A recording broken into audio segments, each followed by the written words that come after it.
Look at that. All right, guys. So as you can see, we got this big radius here.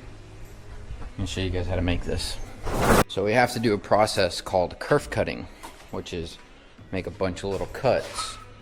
And a kerf is literally just the width of the blade.